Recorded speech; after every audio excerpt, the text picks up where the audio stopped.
First of all, let me say welcome to you. I'm so glad that you are here. I'm so glad that you made the decision to invest in your productivity and your life balance, because in order for us to be our best selves, it's important for us to make sure that we are creating a healthy balance between our work life and our personal life.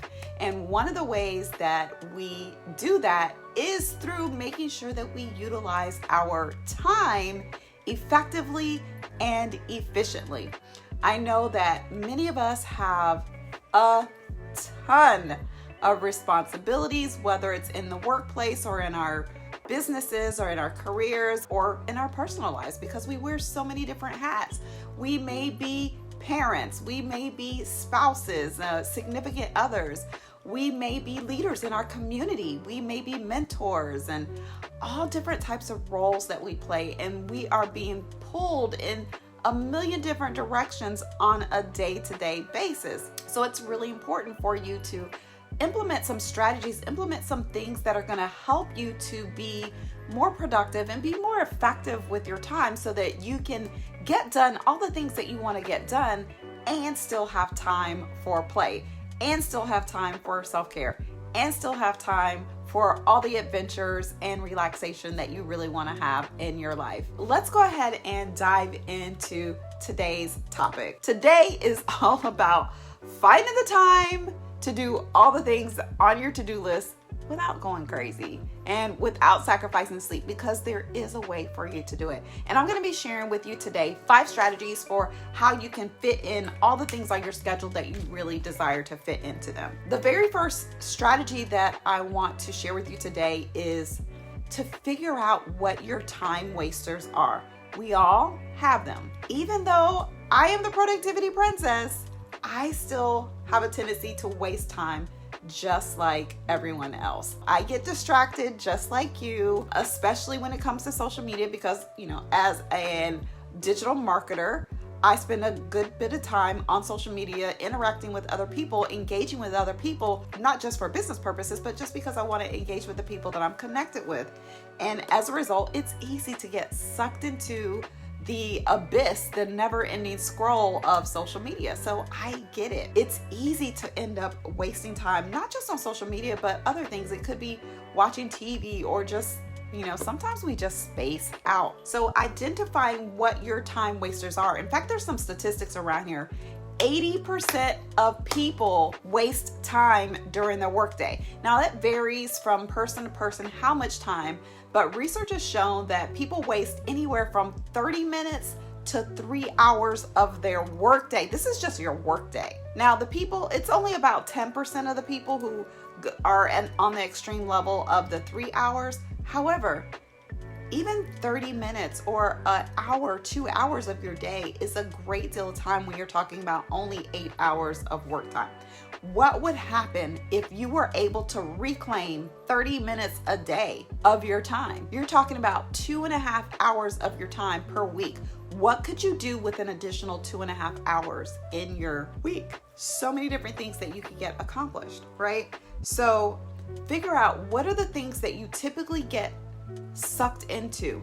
Now, I mentioned to you that one of mine is it's easy for me to get sucked into the whole social media never-ending scroll thing. So one of the things that I have done to help keep me from getting sucked into that abyss is to put time limits on my phone, because I'm on my phone. I have an iPhone, but I'm sure Android phones have the same feature where you can put in measures, you can put time limits on particular apps on your phone. So that way you don't end up scrolling for, hours on end. I have mine set for 15 minutes a day, specifically for TikTok, because that's the one where I really just kind of get sucked in and can watch videos because they're so short. You don't realize how much time you spent.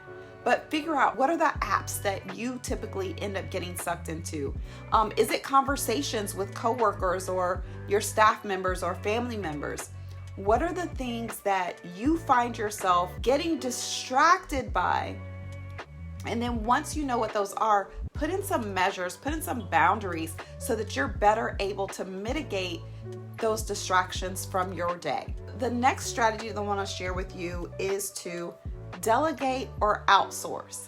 Now, I did a live stream on delegation just a few weeks ago where I went through the 6 different types of tasks that you should delegate. I'll just really briefly name those for you. Things that are tiny, so those tiny tasks, any tasks that are tedious, tasks that are time consuming, tasks that are teachable, things that you could teach to someone else, tasks that you are terrible at, and then tasks that are time sensitive. So any of those 6 tasks that you can identify, look for opportunities or look for ways for you to delegate those to other people, whether it's colleagues or coworkers or employees, or it's people in your personal life. It could be your children or your spouse or significant other.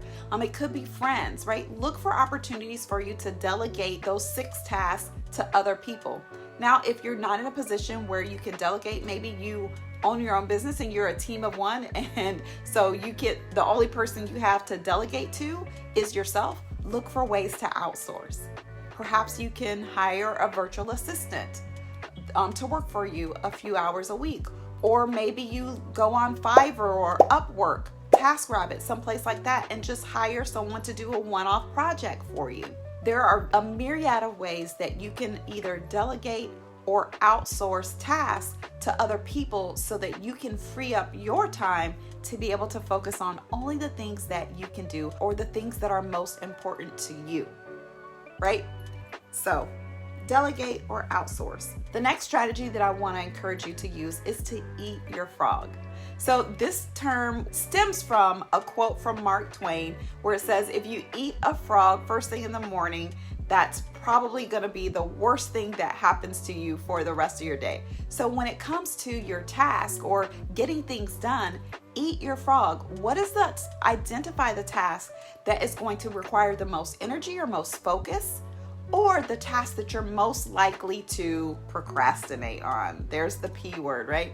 Identify that task that's going to take the most of your brain power, your energy, your focus, or the task that you're most likely to procrastinate on, and do that first. Eat that frog, because if you do that, then what will happen is you will get that out of the way, and everything else in the rest of your day will be much easier for you to accomplish. Think about it this way. You'll get a big win early in your day.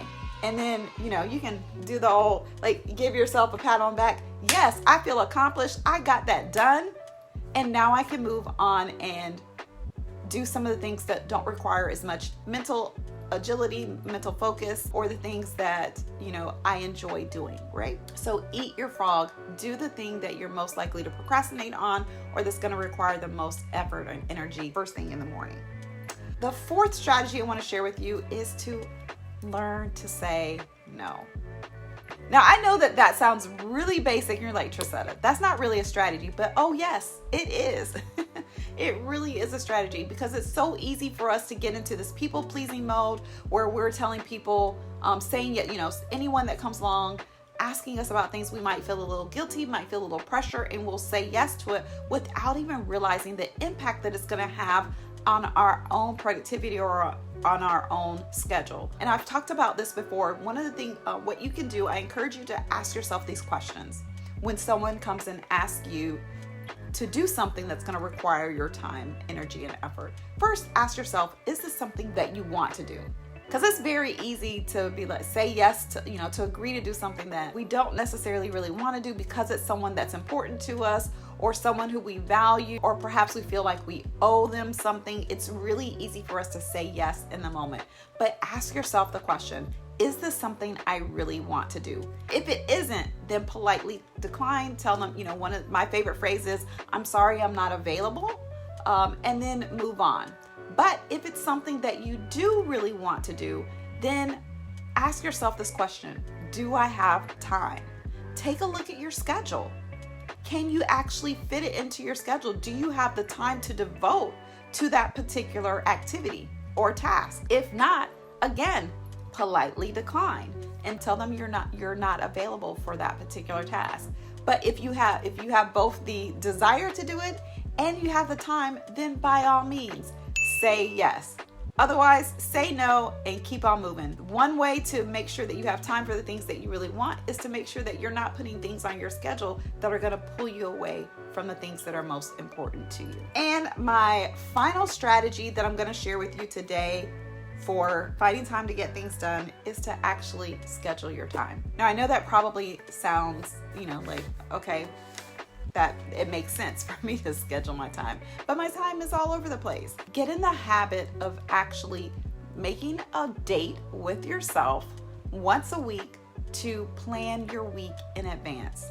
Why is this important? Because research has shown for every minute you spend planning, you save 10 minutes of doing. So spend time on Sunday evening or first thing Monday morning or even Friday afternoon before you knock off for the day, or whatever day that fits with your schedule, and plan out your week in advance. Identify what are your priority obligations for the week, those things that are non-negotiables that just have to get done. What are your priority projects? So what particular tasks do you need to accomplish that are going to move you in the direction of your goals? And then look at what time you have available and put the things that are most important, those obligations and those priority tasks or projects, put those on your schedule first. Then you can fill in the gaps around that. That will ensure that you get the things that are most important to you on your schedule first, and then everything else can get filtered in after that.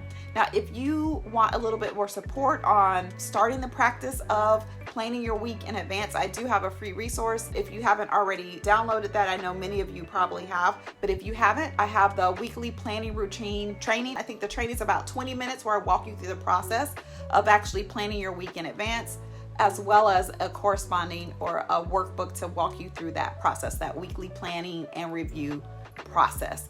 You can grab that at weeklyplanningroutine.com. That's a free resource for you where you can really learn how to start the practice of planning your week in advance and making sure that you're getting the right things on your schedule, as well as going through the process of reviewing and making adjustments to how things go, so you best know how to really schedule out your time and help you to identify when those peak hours are where you are your most productive self, because we all have energetic ebbs and flows throughout the day. And I'm a morning person. I do my best focus work first thing in the morning, specifically like between 9 and 11 or 12.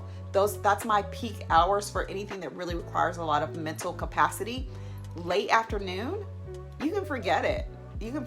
That's when I'm doing things like checking emails or playing on social media, doing things like that don't really require me to have a great deal of focus. In the morning, that's when I'm writing articles, writing content, planning, doing any type of planning for courses or workshops, trainings, events, anything like that. I'm doing that first thing in the morning when I'm fresh. So really identify, learning to identify when you have the peak times of your focus and energy is going to be crucial for you to be your most productive self. And I talk about that a little bit inside of that free training and workbook, the weekly planning routine. So that is all that I have for you today. Thank you so much for tuning in. Again, if there is a particular topic or subject that you want me to cover in these weekly trainings, feel free to drop those in the comments. I will be sure to either address them myself, or I'm a part of a mastermind. I have a ton of amazing super friends that I can call on to come and do some trainings inside of our group if that's something that is outside of my own wheelhouse of expertise.